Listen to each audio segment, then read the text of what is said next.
존경하는 국민 여러분, 이길이 의장님과 동료 의원 여러분, 그리고 누구보다 중구를 사랑하는 최진봉 부청장님과 중구 공무원 여러분, 반갑습니다.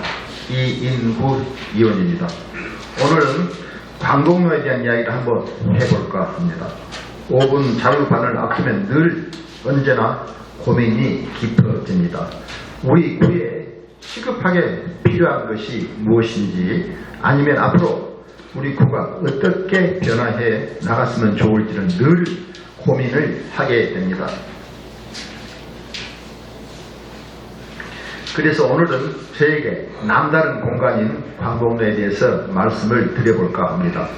우리 중구 지역은 어느 것 하나 할 것 없이 50대를 넘어선 중년 이후의 세대들이라면 중구의 추억 한 줌은 다 가지고 계실 것입니다. 특히 광복로라는 것은 저에게는 애착이 남다른 공간입니다. 제가 젊은 시절 틀을 잡고 경제적인 기반을 마련한 곳이기도 하지만 그보다는 추억이 서린 공간들이 광복로 곳곳에 많이 남아있기 때문입니다. 광복로 중심에 자리 잡았던 미화당이라는 곳은 항상 약속 장소가 되어 어른아이 할 것 없이 광복로 일대를 돌아다니면 쇼핑도 하고 식사도 하던 요즘 말로 핫플이라 불렀던 곳이 바로 우리 중구이고, 중구 안에서도 광복로가 아니었던가 추억하게 됩니다. 모든 것을 선도하던 많은 경제 공간들과 유명 맛집마저 즐비하며 정말 부산 시민의 사랑을 받던 공간이었습니다. 그러나 누구나 사진첩 속에는 용두산 공원 타워와 꽃시계 앞에서 찍은 사진들이 한 장씩은 꼭 있었습니다. 지금은 많은 것들이 바뀌었고 앞으로도 광복로에는 많은 변화가 있을 거라 생각합니다.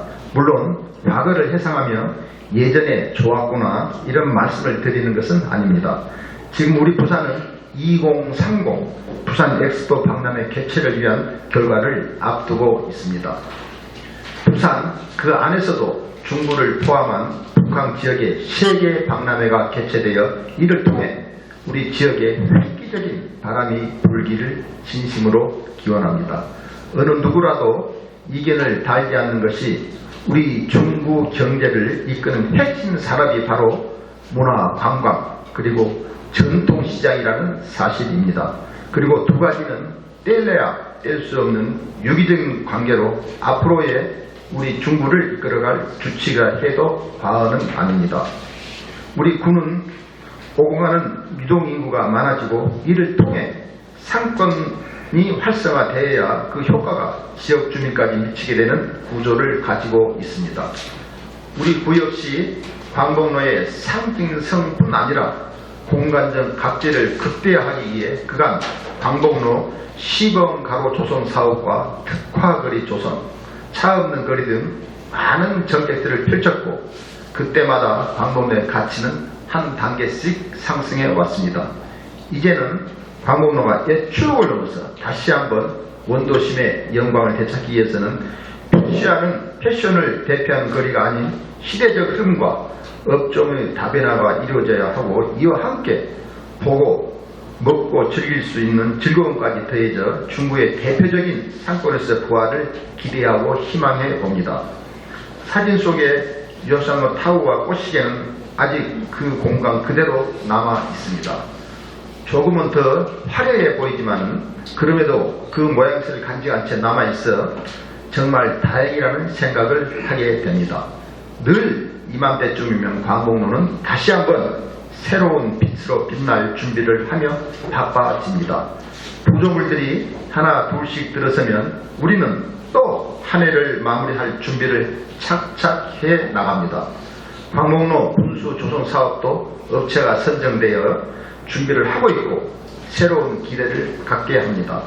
수년이 지나도 사라지지 않을 새로운 광복로의 상징물이 되기를 기대합니다. 광복로 분수대부터 시작하여 광복로 끝자락을 지나 대청로와 부평동 거리까지 그 효과가 이어져 우리 중구 전역에 새로운 바람이 불 수 있도록 광복로 분수 조성 사업도 크리스마스 추리축제도 정성을 들여 사업을 추진해 주실 것을 다시 한번 당부드립니다.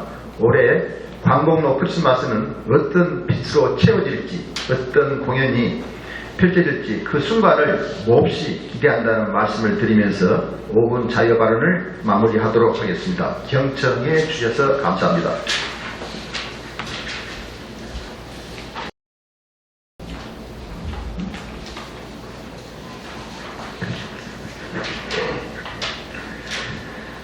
사랑하는 국민 여러분, 이규리 의장님과 동료 의원 여러분, 그리고 최진봉 구청장님과 중부공무원 여러분, 반갑습니다. 최학철 의원입니다. 오늘은 최근 국제 경기의 불합격성과 국내 경기 및 부동산 시장 침체 등으로 인한 재정 건전성 악화 우려가 고조되고 있어 이와 관련하여 말씀을 드리겠습니다. 우리 국 재정 현황을 보면 작년 결산 기준 세입 2,737억, 세출 2,398억 원이며 재정 자립도는 17%입니다. 이는 원주시 중에서도 가장 안정적인 지표이고 부산시 전체로 보아도 16개 구군 중 의외로 재정이 안정적으로 운영되고 있음을 알 수 있습니다. 하지만 제가 이 자리를 통해 우리의 미래에 대해 자주 말씀을 드렸고 철저한 미래 준비를 당부드렸던 것처럼 오늘은 이 자리를 빌어 미래 충구 존재의 추진 동력이 될 예산과 재정 건전성 확보에 대해 함께 고민하고 짚어보고자 합니다. 재정난을 겪는 지방자치단체라는 말을 들어보신 적이 있을 겁니다. 아마 기억에 남는 사례들이 많지는 않을 것입니다. 사례를 찾아보니 2010년 7월 경기도 성남시에서 7,285억 원 규모의 부채를 이유로 모라토리엄을 선언을 하고 이후 3년 6개월 동안 긴축 재정을 통해 부채를 갚은 사례가 있습니다. 또 인근의 부산시 양구청에서도 지금 금요를 둘 형편이 되지 않아 20억의 지방세를 발행한 바도 있습니다. 2009년 말 환경 공무적 인건비 지급을 위해 지방세를 발행해 해결한 사례입니다. 가장 근래에는 강원도의 레고랜드 사태로 인해 전국적으로 금융시장이 술렁이도 했습니다. 물론 제가 언급한 사례들은 의존 비중이 높은 지자체에서는 극히 찾아보기 힘든 재정위기 사례들입니다. 우리의 재정 운영 상태로 보면 앞선 사례들이 현실이 될 우려는 적지만 만약 현실이 된다면 그 여파는 우리 공무원들 뿐만 아니라 우리 주민의 삶과 직결되지 않을 수가 없습니다. 최근의 지방자치는 점점 확정되고 있지만 정작 재원의 이양은 턱없이 부족하고 국고 보조금의 지방비 부담마저 계속 증가하고 있습니다.